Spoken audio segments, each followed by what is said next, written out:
Okay, it's been an hour. We have to play the game. So the new set came out, and I'm gonna play the like mascot, plot pusher of the set, which is I'm pronouncing it Eirdu. You can't stop me. Eirdu, Carrier of Dawn, 5 mana 5/5 flying lifelink. Creatures have Convoke. The only downside is actually nope. We're gonna read it first. And then at the beginning of the first main phase, you can pay black to flip it. And then it's still a 5/5 flying lifelink, except instead of Convoke, you have Persist on your non-tokens. So you can Convoke them out on the front side, and then flip this, and then now you're pseudo-immune to the first board wipe, or something like that. Everything just has Persist, which does mean any Undying funny combo would work. Solemnity works. You can't put counters on anything, so they just always have Persist and stuff. Seems kind of cool. It's a lot of setup. It's a tremendous amount of setup. So this costs 5, which means unless you're playing a bunch of mana rocks, it's going to take some time to get to this in Historic Brawl. In Standard, there's actually not a ton of support for this card. But in Historic, you have a bunch of good black and white cards you could just play. This is like a value engine. So Convoke is nice. You can blitz out maybe a really powerful, expensive card, which would be one of your few reasons to not flip this immediately upon getting to the next turn in which it was in play. So you could Convoke any of these giant funny things, I suppose. There's more than this you could choose from, but I don't want to go too crazy on that side. But when you flip, you can do a bunch of funny combos, I guess. The only problem is you have to flip it. So when you cast it and your opponent interacts with it, you don't have it anymore. It's gone. It's unfortunate. If you play a bunch of mana rocks, it kind of defeats the point of Convoke because you've just ramped anyways, and now all of your creatures becoming mana dorks doesn't suddenly give you access to 10 drops or something. You were already casting this at some point, and then you untap and you have 6 mana. The mana rocks just seem weird. My idea is you turn your creatures into the mana rocks instead of playing them to get this 5 mana card in play in the first place. A little problematic here. Just slow. It's just really slow. Nazguls are cool, right? They give each other 1/1 counters, and then when they die, they come back with Persist, and they give each other 1/1 counters again. So they really don't like to die when this is chilling on the black side. It doesn't work with Solemnity, but you don't have to play Solemnity in the same game in which you would be doing this. Vizier is like infinite Persist, I think. Yeah, which is kind of neat. They try to show up with a -1/-1 counter, but now they can't. Because you have stuff like this, you can do sack spammy nonsense with like Woe Strider and whatnot with Blood Artist in play, infinitely sack something, and then just drain them for all of their life. There's Boromir. Ratabrick just likes anything with tempting the One Ring, so that's a nice loop there as well. So there's like these funny high synergy plays and pseudo combos going on in here. Some straight up actual combos. They all sort of work with each other more or less, which is nice. There's a few tutors in here. You could probably play more tutors, but let's just see what happens. It's the first day. A lot of people are probably not going to play new commanders, and new commanders don't seem to have a weight when they first come out. So we could probably just see Ragavan all day and not stand the slightest of chances. But I don't know. Got to start somewhere, right?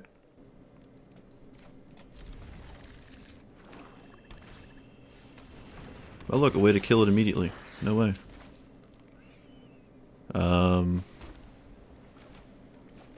Okay, well, if that's the case.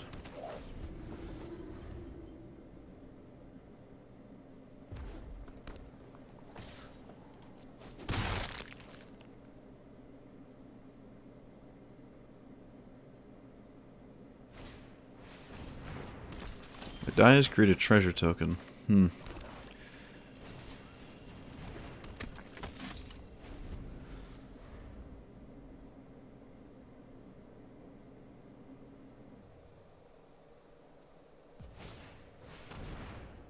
What? Huh? What the? That's your...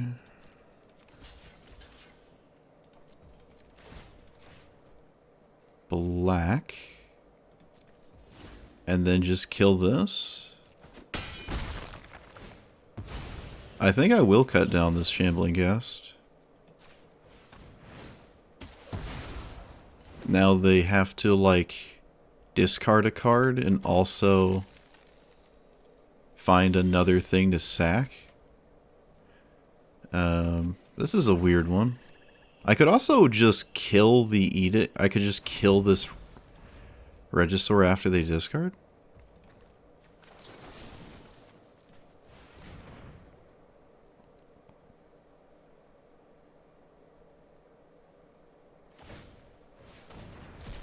Okay, well, that wasn't part of my game plan. Oh, that's annoying.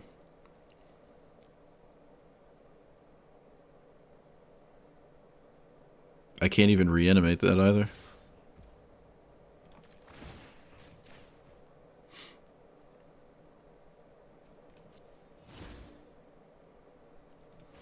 I'm going to activate before I go to block. Otherwise, I probably wouldn't block.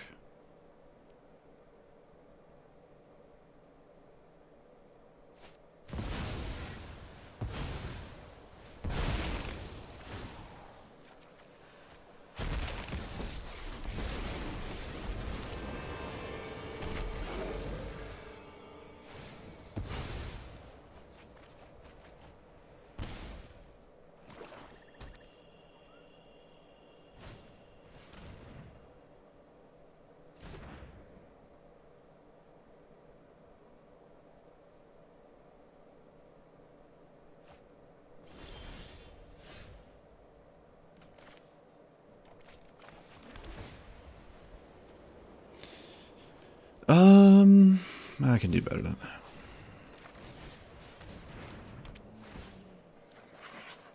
Entomb. Alright, well we have the dumb combo.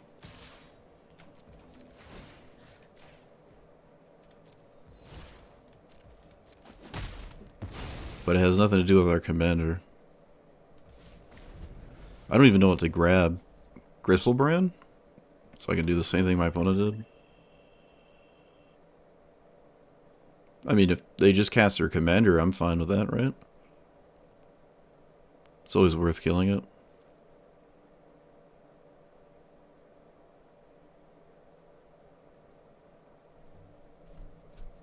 Especially with the Awakening.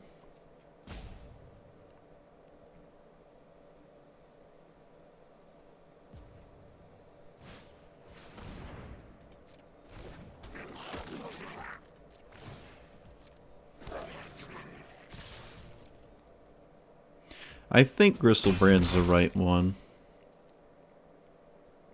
Do you really do nothing else? That seems pretty meh. Okay. Well, Elishnorn would have been the second pick. Now that's out of the question. Of course it is. That was another reasonable thing. I think I'm still just going to go for Gristlebrand. My opponent lost 7 and drew 7. I suppose it makes sense I do the same thing. What if I got the Knight and just made a crap ton of stats? That is pretty good, but drawing 7 is so good, it just really eliminates any other possibility, I feel. Yeah, this sets me up so I can do other things in the game beyond that. That was also one of the best draws, because now I can reanimate and also... Oh, wait. Yeah. I can reanimate and also cast my commander. Assuming I don't find anything right here. Those are good, but I'm going to cast my commander. It has lifelink, and yeah. And I don't think I'm going to tap anything, unfortunately, with Convoke. That doesn't seem like it makes a lot of sense, so... Let's keep the swamp. Alright, I have protection with a crap ton of lifelink in play. I won't even tap the Giver on my commander if they target it. It's not as good as Griselbrand.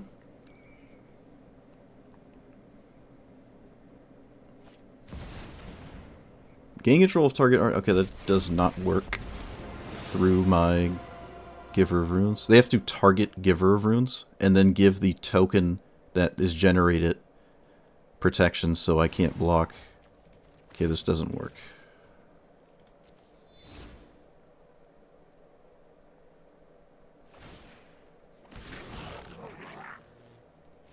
Alright, we did it. Look at that.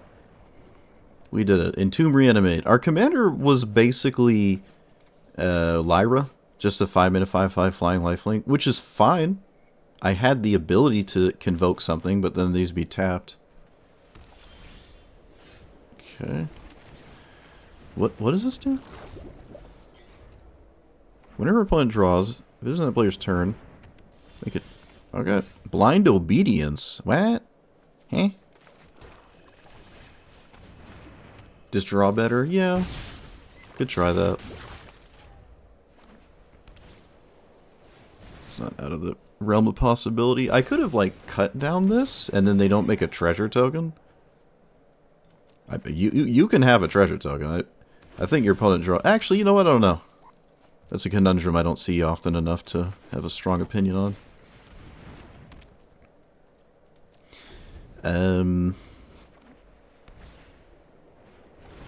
Yeah, that's an interesting one. They do not extort. Uh-oh. At the beginning of your upkeep, each player draws. Whenever opponent draws, they lose a life. Okay, I should probably cut that down so I don't lose a game to it. It's pretty spooky scary. The 3/2s have a minor value. I mean, I always like the first 3/2, so... Let's go ahead and cast a Nazgul.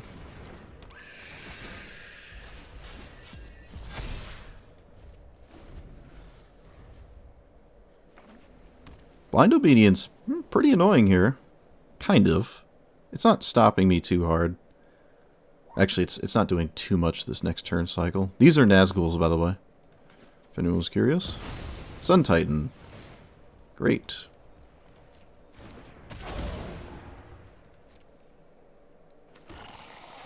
I could play a Sun Titan in this deck, and then never, ever cast it. Yeah, we're just going to draw. I mean, I can't do much here. I'm not going to Enlighten Tutor. I have a combo in hand? What are you talking about? What's the sack outlet? What combo? What?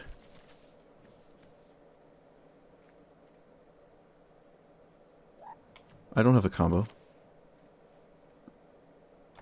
Oh, yeah. I can find the combo with, Oh. Okay, they're just instantly over it. This did not display a win. But yes, I could next turn find the altar, and then now I have a legendary, I can infinitely mill them. Isn't this a perfect board state for my opponent? Why are we conceding? What have I done? Like, you can't swing at me, but you have a Blind Obedience extorting, and I can't swing at you. Oh look, Esper Sentinel again. How much you want to bet it won't draw a card again? If ever it was going to draw a card, it's in this matchup. I really don't like Esper Sentinel, if today has proven what I've been saying about Esper Sentinel for the past 2 months. I don't like this card. Really don't like it. Let's play you. I should just take it out. It's always a disappointment. I don't think the Nazgul's right.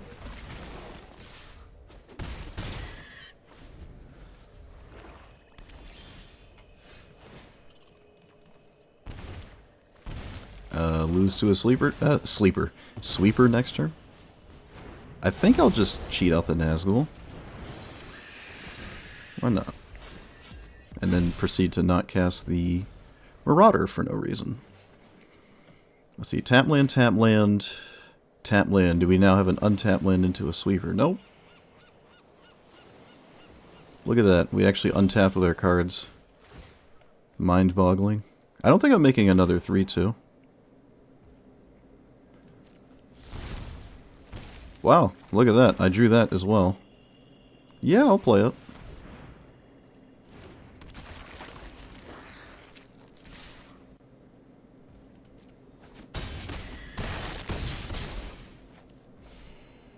Cascade combo? Oh, so I'm just dead next turn? Okay.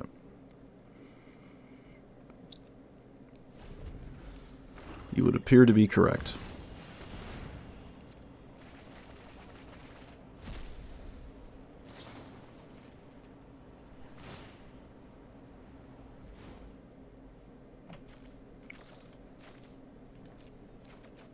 How do I win with... You keep saying I'm winning with this flip. What do you... Like, what do you mean?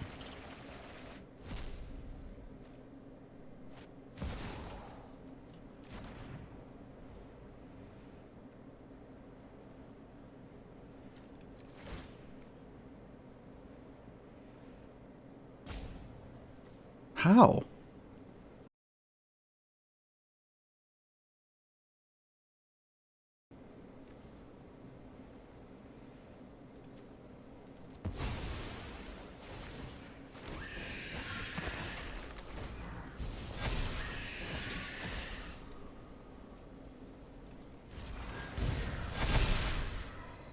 Is this gaining me life at all?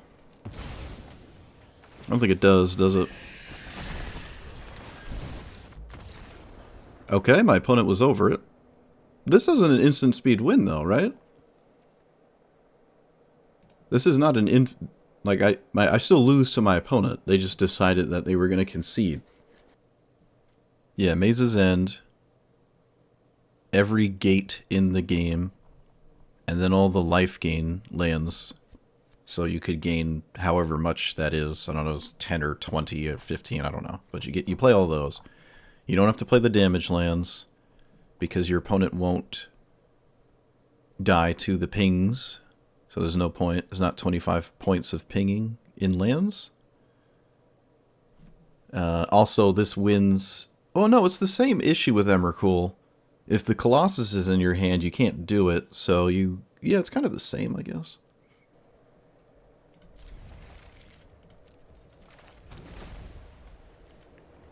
Well, I kind of need that, actually.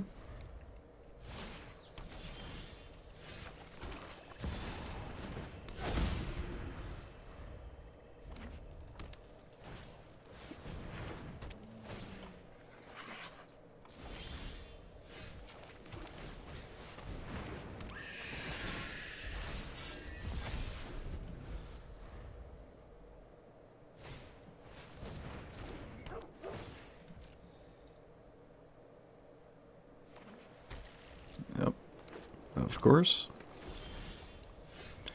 Let's grab this. I guess I'll just entomb for the sake of it. Should I entomb or should I cast Boromir? I need a 5th land no matter what, and it's probably not worth entombing.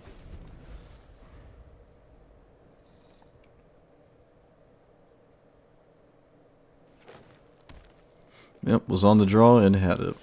Okay, so I found it. I don't know how on earth my opponent does nothing, but I don't think there's anything to be done about Griselbrand right now. Yep, didn't think so.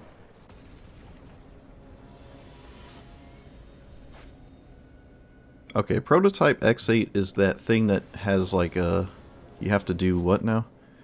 Costs 1 less for each creature whenever your creature enters if it was cast. Okay. It's like a weird Muldrotha.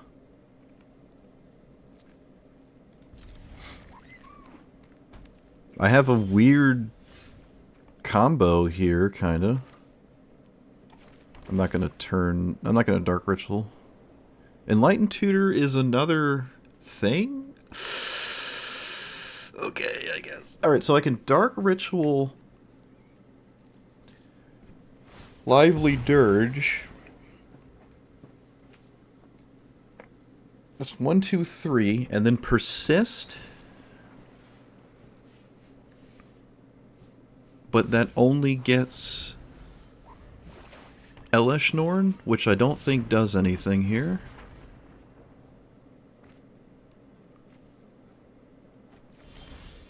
I don't think that does anything.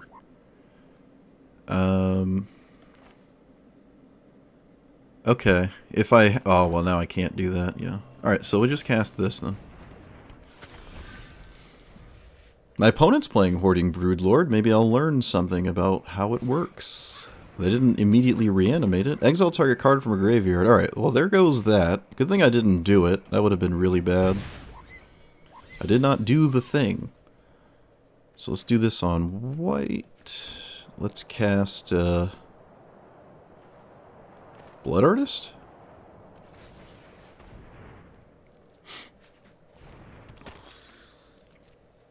Well, they eat the graveyard now, so I can't... I would not have been able to go for it. Would have been able to deal with it. So... No, that's not a weird attack. That makes sense. Yeah, never mind. Urza. Yep.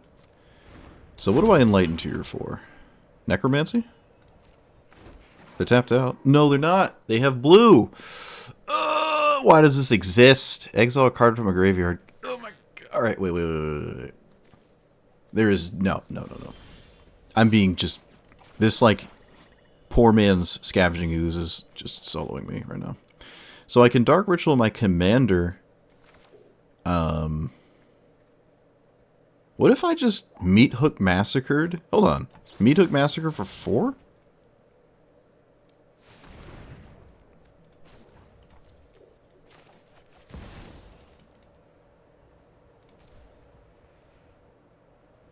Yeah. There's no Spell Pierce or anything. That would be dumb.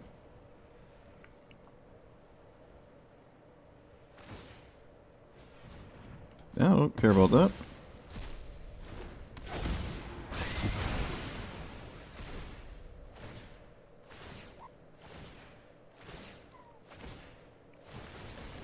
Bunch of funny triggers, sure.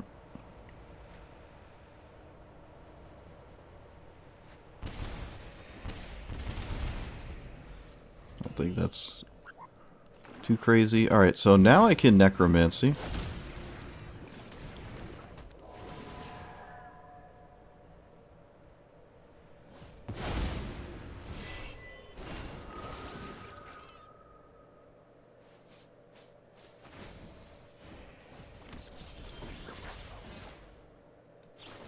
Hoarding Broodlord.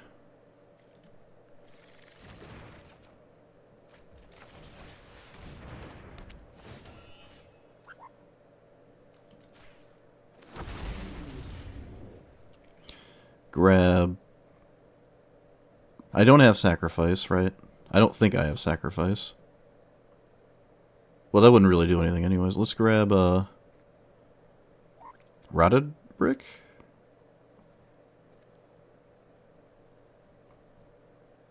Yeah. I'm not going to grab Saw in Half. That's not reliable. I think we just grab a combo piece here. Reasonable to me.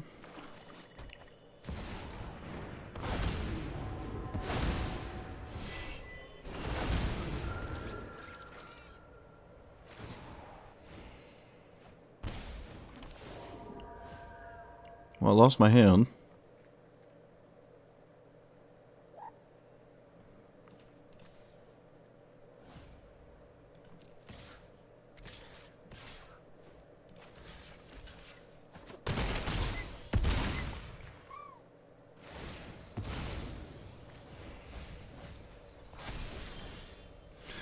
Okay, I could take Junji.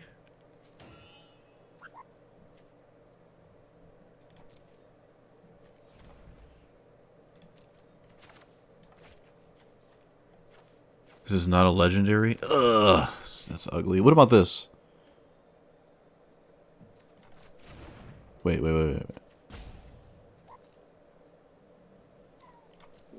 That doesn't really do anything. I think I have to take this Genji. Feels like the best idea, so.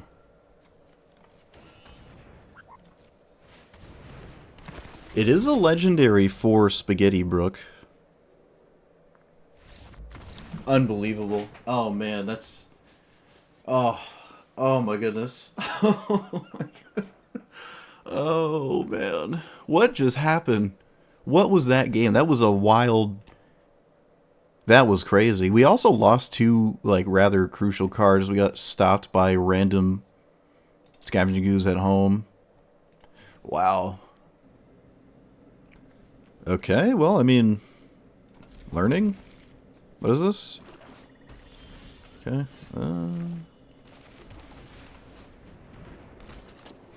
Oh. Well, that's fine. You have to commit a card to it, I guess. Oh, they didn't commit a card to it. This probably takes the Enlightened Tutor. In fact, I always take Enlightened Tutor. You could take Dark Ritual, but I'm taking Enlightened Tutor. You have your Dark Ritual. Is what I would say. I mean, please take it. I feel like at this point my opponent is deeply confused. I have to... Yeah, I mean, this seems pretty obvious to me. Okay. Pass. I'm not even sure if I'm casting my commander next turn. Number of counters... Attacks...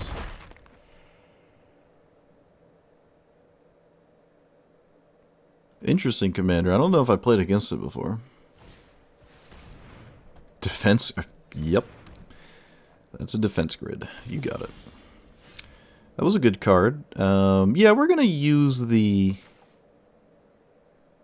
We're gonna use the Dark Ritual and just commit the commander. Because if I don't do it, I feel like I'm never gonna do it. And it is kind of just a Lyra in this spot. Sure.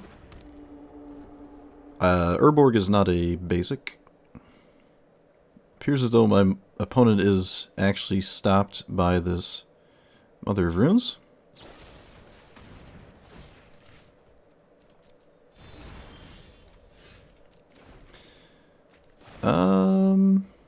Decline, because I need to cast a Nazgul. What if I just used Eirdu to... I don't need to swing for 5, right? I don't need to swing for 5. Let's just keep our land untapped. That's reasonable. Oh, I can cast this too. No. Nope.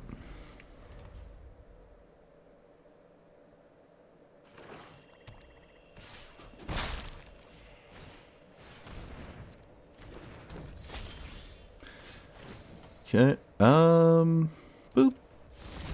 Boop. So I can cast this, and now my opponent has problems that they have to deal with, I think. Yeah, making sure I know how to use it, yep. I mean, fair enough. If you can never deal with it, you might as well do that. But you could stockpile removal and cast 2 at the same time, so... maybe a slight mistake there.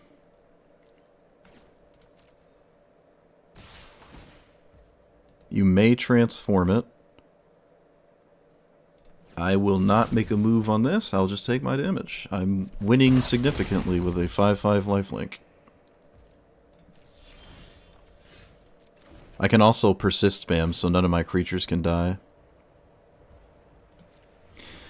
Is my opponent dead? We don't have a goofy combo in play, right? No. I need the Enlightened Tutor back to win with Enlightened Tutors.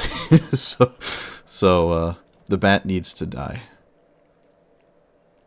I'm not going to do anything if you cast a removal spell on my commander.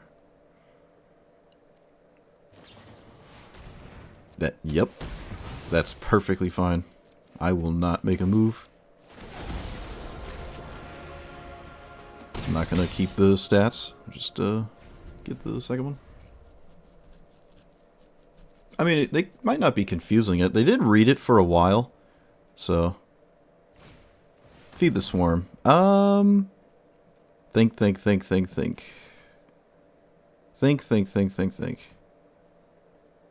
I do not have to do anything about that. It has persist.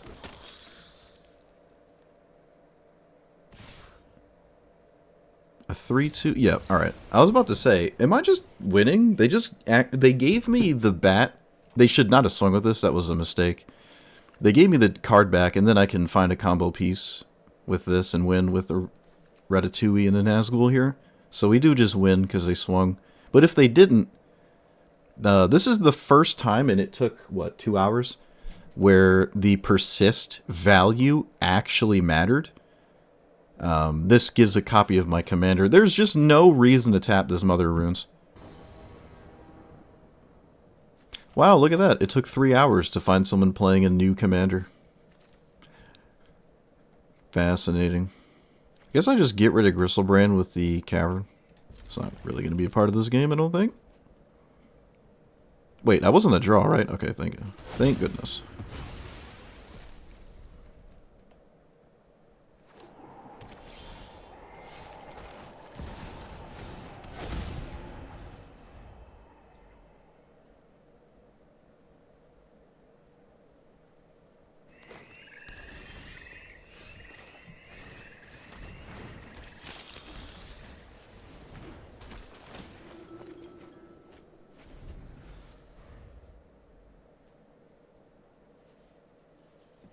Power 2? Ugh.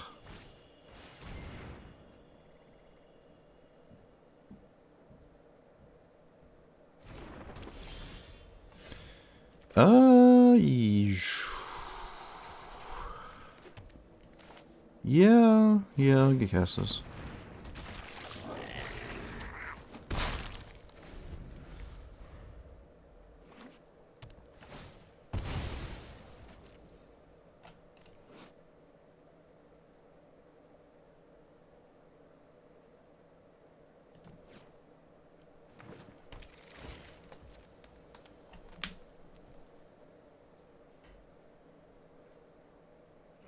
There's not a lot of tree folk in the game, so it could just be any random cards that have larger butts than swords. Pretty much. Or just play mono green, ignore everything else.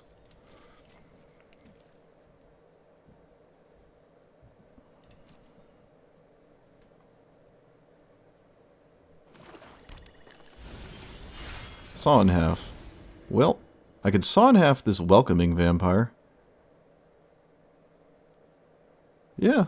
Well, I mean, I like that slightly more than most of the other things I could do. No, I don't like it more than casting my commander, honestly. Saw in half might actually do something. Look at that.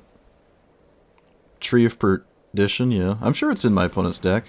But you know what they're doing that doesn't have anything to do with their commander? Mono green ramp. Another commander that came out, but it's green, so it can't actually do anything except be mono green ramp.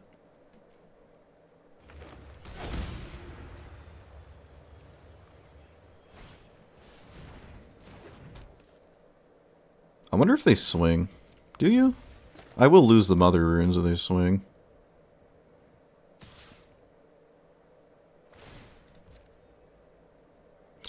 Mono green red. What if I just lost my commit? No.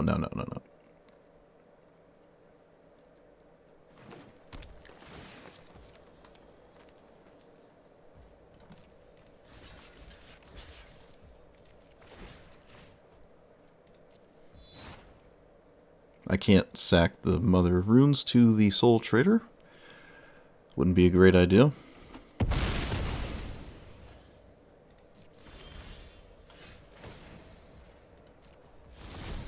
So, we swing. Well, do we swing? 5, 6, 7, 8, 9, 10. It's kind of insane to me to not swing. Yeah, we should swing. And then saw in half the vampire.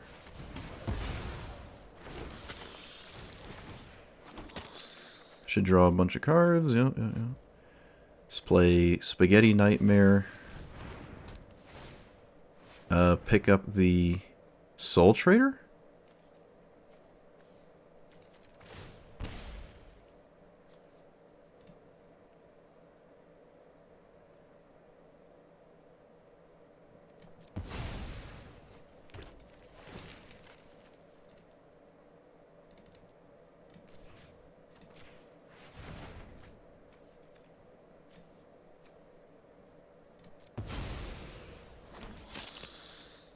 Okay. It gives me slightly better stats. It resets the persist on this. That's the main thing. This just swings for 6. That makes 3/4s when you play forests. That doesn't change anything.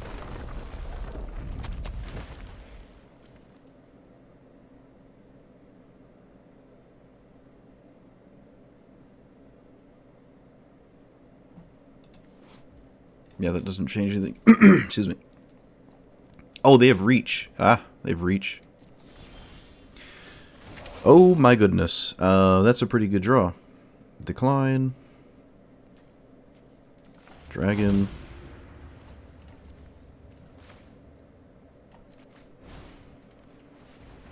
Opponent has reach.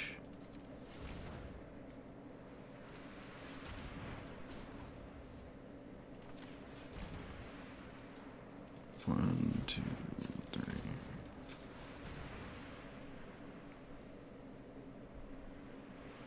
Sonhaf has already been played, though. So I could just grab... shoot.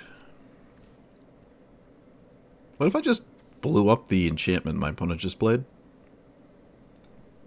I think that's probably a moderately decent idea. So I don't lose to this. Exile this enchantment.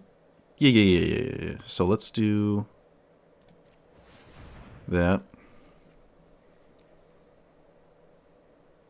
You should just let it blow up. Don't sacrifice it. And then cast Spaghetti Nightmare. Soul Trade. Like, sacrifice the Welcoming Vampire first. Draw a card.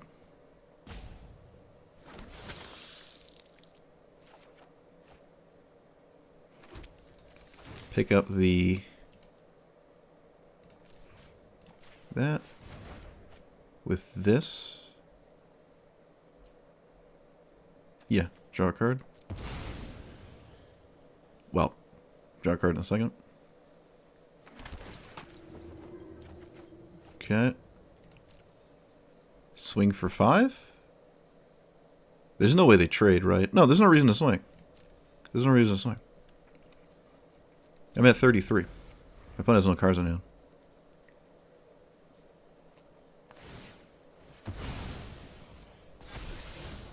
That?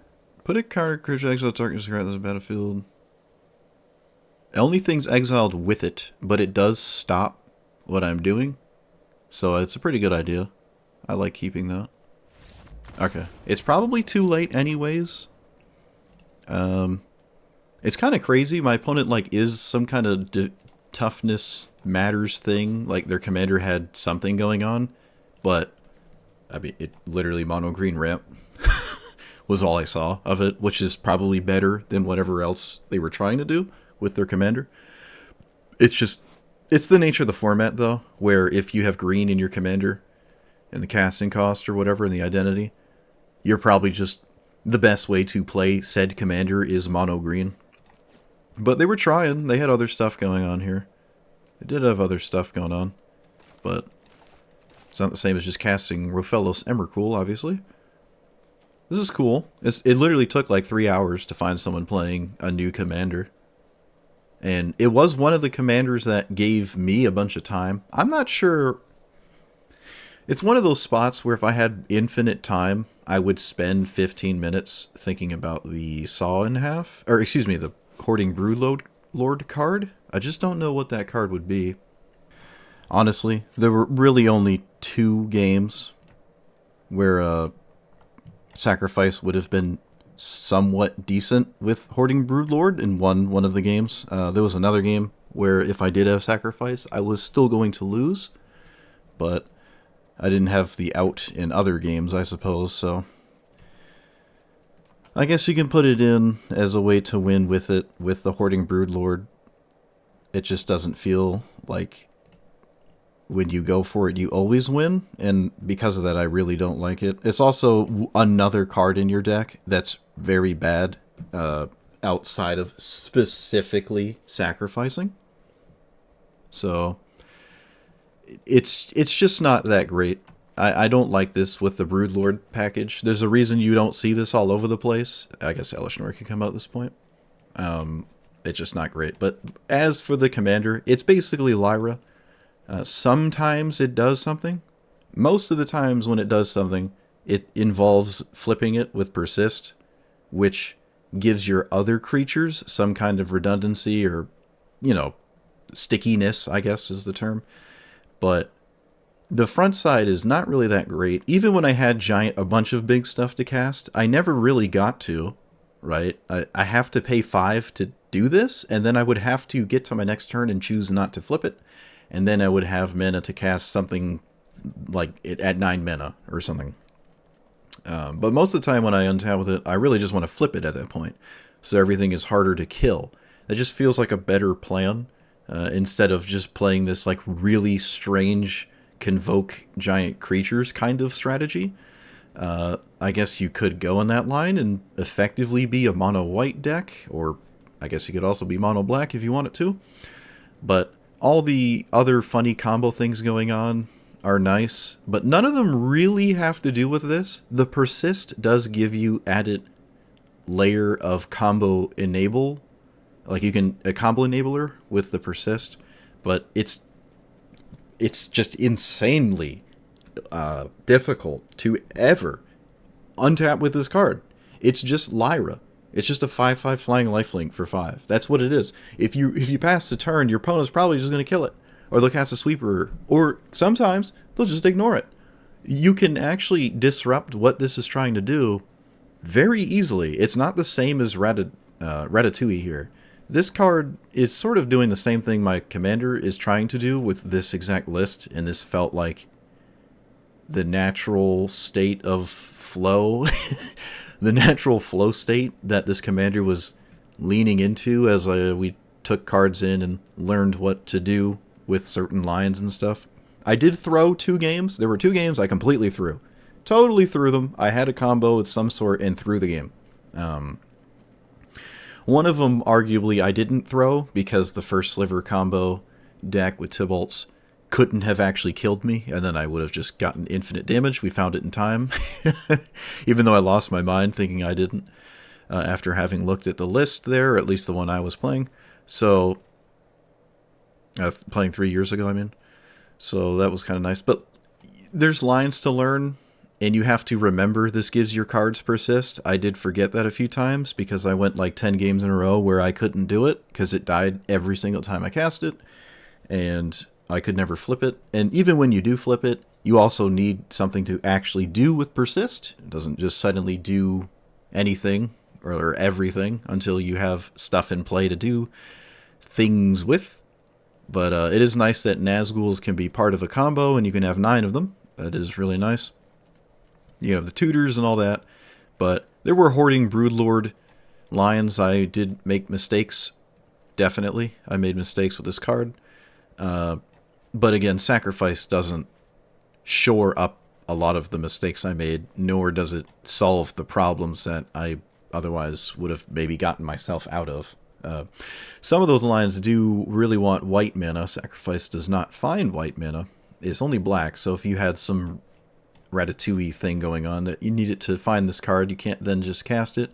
It does have Convoke, I think. Yeah, it does have Convoke so long as you have a Broodlord. So you could tap a white creature, I guess, if you had one. There's actually not a lot in the deck, but hey, this is white. Sometimes. It's sometimes white. When it's white, you're not persisting, So that doesn't really work out too well, huh? But yeah, other than that, This is awful. This is awful. It's better than... Okay, if we look at the rest of the set... Save and exit. If we look at the rest of the set here, for commanders, there's not a lot of black... I think there's only two? Two black-white commanders? I know there's the other set with the guest ones, and then there's the 4 from... was it ECC? Oh boy. Yeah, I did it. Wow, look at that. You can't find these cards through the filter system, so rip. But of these, 2 of them aren't super great. Honestly, I'd argue 3 of them aren't that amazing. This one's kind of neat. There's not a lot of elementals going on, but it's back to the actual set. Like this...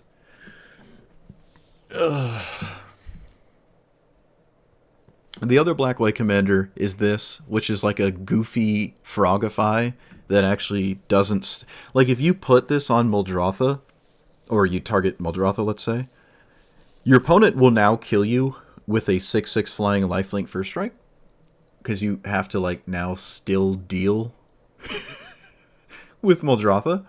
So, this is just a really not good command. I actually thought about playing this first, but it doesn't really do anything. I don't even think it does much in Standard, right? If something like Roxanne doesn't care about this, you know you're just in a world of absolute hurt.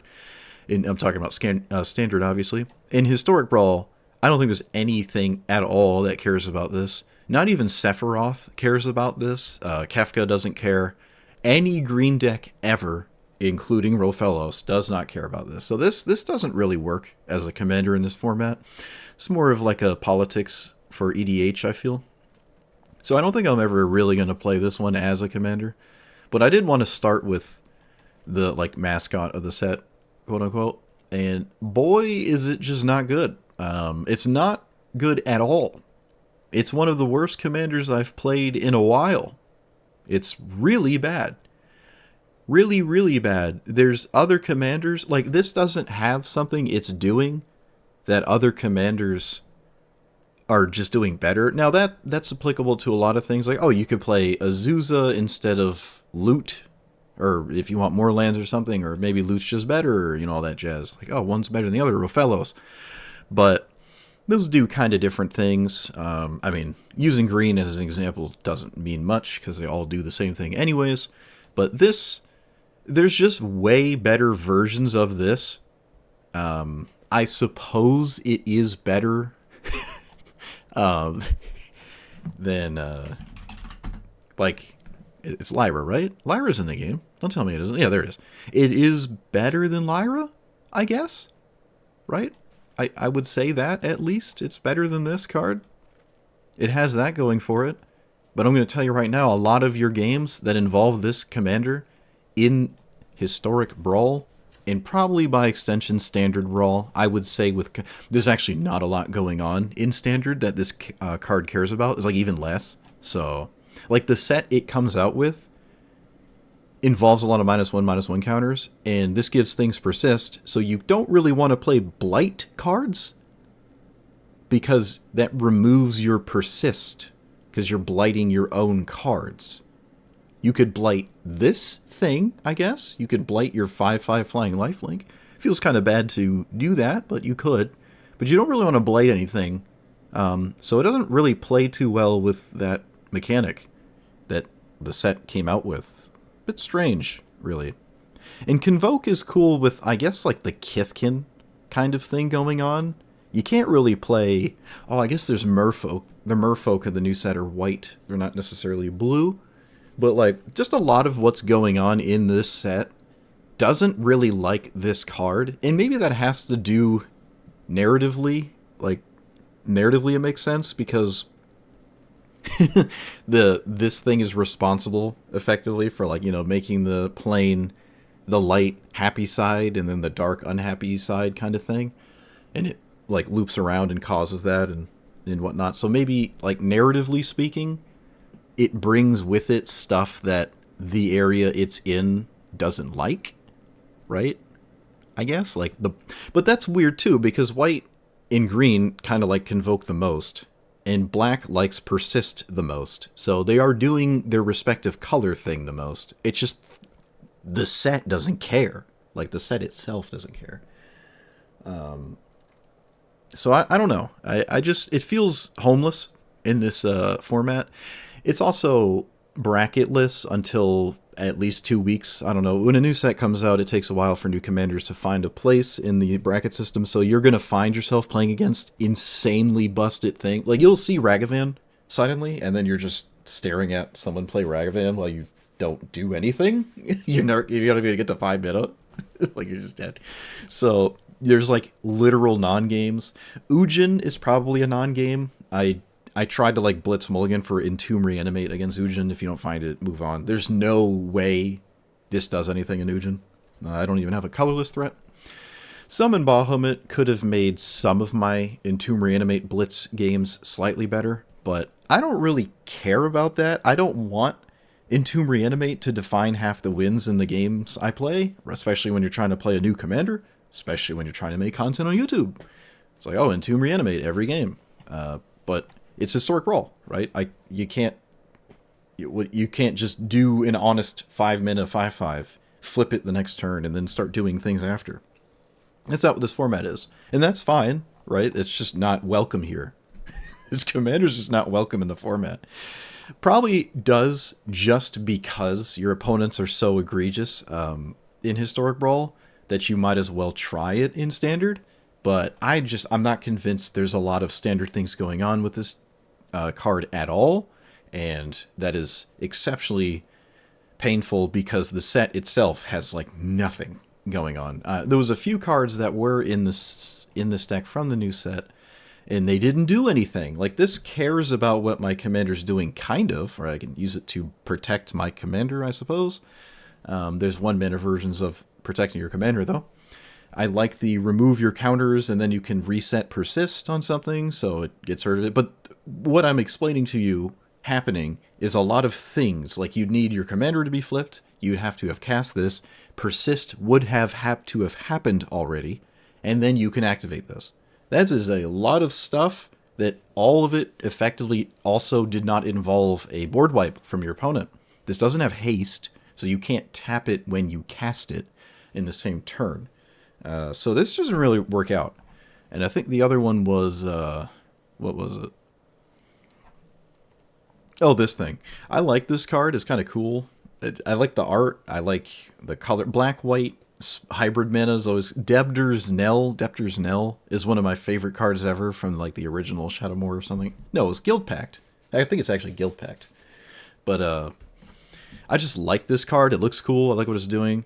It's just some random uncommon, you know, I mean, it's cool to... I tried it. It just didn't do anything, right? I guess you could slide in Abigail, but you could just play Heliod's Punishment instead, right? And not have to give your opponent this giant flying threat. You could just Heliod's Punishment it, or, you know, Swords to Plowshares it or something. So, probably the only way this is going to be really good is if you play weird cards that are large but cheap, like Rotting Regisaur, and now you just have a flying Rotting Regisaur. So there's like that mid-range beatdown thing going on, I suppose, but as a control card or something, not really getting you there. What else? Yeah, so the new set just didn't bring much with this commander, this specific commander. Kind of unfortunate, really. The first commander I played is really not good. There's not a large pool of commanders, which I'm kind of thankful for, because Avatar had like 56 commanders and Final Fantasy had 109. So it's cool to have an actual Magic set, a Magic the Gathering set that isn't Spider-Man or something, and have just a handful of commanders. And they're all like very thematic, and they have a, you know, there's something to do with the lore of the set. I like that. It's cool. I'm engaged with the set, even if the cards themselves aren't particularly strong in the format that I'm playing. I can't really say what this does in EDH, but whatever it's doing in EDH probably involves a very not CEDH table, obviously, and it's just chilling, and your opponents are letting it do its thing, and, you know, you're talking with your opponents. There's 3 of them, ideally, and you're chilling, right? No one, you're just trying to convince everyone it's just the thing, it's a little value engine. It's Muldrotha without infinite value. It's only value in terms of creatures dying, and, until your opponents figure out there's a combo you're doing, and then suddenly it dies every other time past the first game you played with it. Once people get super familiar with what this actually does, although that didn't stop them from doing it anyways, it will die even more. If you flip it and now they're like, oh, there's a persist combo, I gotta kill it. People are just gonna kill it more. This died more than I think it should have, and I still lost a bunch of games because of that. I'm just playing it as a 5/5, and I'm like, there's a combo in here, but I don't have it, and I'm ways away from it, and it's very easily interruptible. And people were still killing it because they just, oh, it's a new commander, I don't know what it does, kill it. So you don't even really have that window of, like, unknown, like, the benefit of knowledge, where your opponents don't know what you're doing, they don't know how to react to it. You can so easily react to this card, really at any time, that the unknown variable advantage you might have from playing a new commander is kind of out the window. This is, like, just big enough that people just don't want to get hit with a 5/5 flying lifelink every turn, so they're just going to keep killing it. Without even caring about what the rest of it does. It's kind of funny. But yeah, Lightning Greaves, yeah, I mean, sure. Lightning Greaves does not stop you from a sweeper, right? You cast this card, you have to still pass the turn. You also would have to have cast Lightning Greaves earlier in the turn, or in the game. You can't cast it after. But you still have to pass. And it still has to go to your opponent. They can cast a sweeper. They can kill everything around this commander, even if it had Shroud. And then it goes back to you, and then you flip it. Now everything is persist, but nothing else had Shroud, so they killed it all. And then you don't have anything to persist now, even though this has Shroud. It doesn't really solve the issue, in my opinion at least. Hexproof combat tricks, protection spells were like the first thing I thought of, because they seem borderline mandatory, and they don't help you too well with this commander, because you still have to pass to do anything with it. I guess it has haste, with that. But Mother Runes, these are still fine. Probably completely necessary.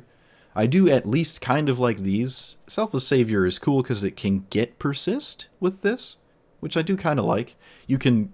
Oh, no, it doesn't have persist. It's a 1/1. Right, when something with 1 toughness has persist, and it comes back, it dies instantly. So never mind, that's actually not true. This does not have persist. I did not think about that till just now. But it is a way to protect your commander without leaving up mana. So when you pass the turn, and they have a sweeper or something, you can protect your commander. You still lose everything else. Protecting this from a sweeper doesn't actually save you from a sweeper, because you're just left with this, assuming it's the only thing you get to keep alive, and now you have nothing to persist. So I don't even know if Selfless Savior was right. Even without the persist, I'm not sure this is something... Even actually with persist, I'm not even sure I would like this. It didn't really feel like it was doing anything, actually, every game I played it. So I do like the Mother Giver Skrelv, though, but maybe not the dog. Changing the dog to a different card does not make this commander... That doesn't fix the problem. It doesn't fix the problem. Whatever I did here is probably is about as good as I feel it's going to get, unless you want to go all in on using it to convoke Emrakul and stuff. You're playing a bunch of 1-mana cards and a bunch of 15-mana cards and nothing in between, and you convoke really fast, maybe some kind of token strategy where you're just going wide, and then you can suddenly cast huge, crazy things like Elish Norn. Cavalier? Moonshaker Cavalier or whatever? The white Crater Hoof? With a bunch of 1/1s? Maybe that's... Whatever you do can't possibly be worse than this, but it doesn't, again, solve any really issues this card had at all. I barely got to use this thing, too, where, like, you use your creatures to tap, and then cast things, and then have them indestructible. So now they can't die to a sweeper, even though your commander hasn't flipped yet, so you're kind of safe. You can tap your commander, too, right? Yeah, okay, yeah, you can tap your commander, too, to convoke. It's just making me nervous here. To to do stuff. But like, yeah, I guess Zac Flair is better than this because it's got the 1/1 counter thing on it, right? Someone in chat saying Zac. I think I've seen Zac. Yeah, someone said this in chat a few times, but yeah, there you go. I mean, it costs mana. You know, it's not filling the role of the dog. It does cost mana to do the thing. It's not a 1-to-1 change, but I guess I still like it slightly more than the dog. It actually works with persist to some degree, so... Is that even true? It enters the 1/1 counter, but it has persist, so it comes back with a -1/-1 counter, and it doesn't have a 1/1 counter on it. Yeah, okay. I guess you don't need the counter, right? Target creature gains indestructible. Put Zac counters on that. Yeah, you don't need the... You do not need the counter for this to give something indestructible, but you need the mana. But yeah, this is definitely better than the dog. But yeah, I just can't recommend this commander. I really can't. I don't know. If the mono white and I suppose some black creatures, aristocrats, a million creatures, and then, I don't know, 15 really expensive, scary threats that you can convoke into.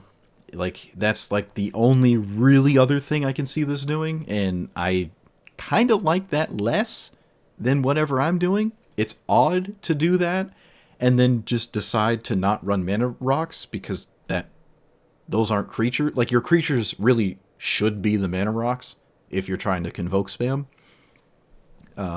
Running mana rocks so you can actually cast a 5-mana commander at a reasonable pace is just like antithetical to convoking out the giant creatures, because you just played a bunch of mana rocks. You could just cast the giant creatures. It gives you a second way sort of to actually cast them.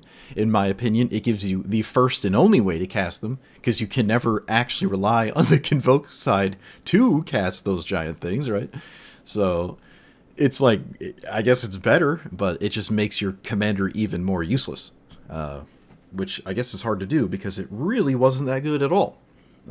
But to be fair, there were anywhere from 2 to 4 games I did mess up with some kind of hyper value or straight up combo thing I was building towards in a given game to just win outright. I did make mistakes with that, but still, it would turn my 30% win rate into a 35-40% win rate. Probably lower than that, honestly. I think it was lower than that. I gave it the old college try, I suppose. I played this for quite a while, too, so it is what it is. I mean, you get to play Nazguls, right? But we'll be back with another commander of this set. Like, comment, subscribe, and I'll see you guys next time. Thanks for watching.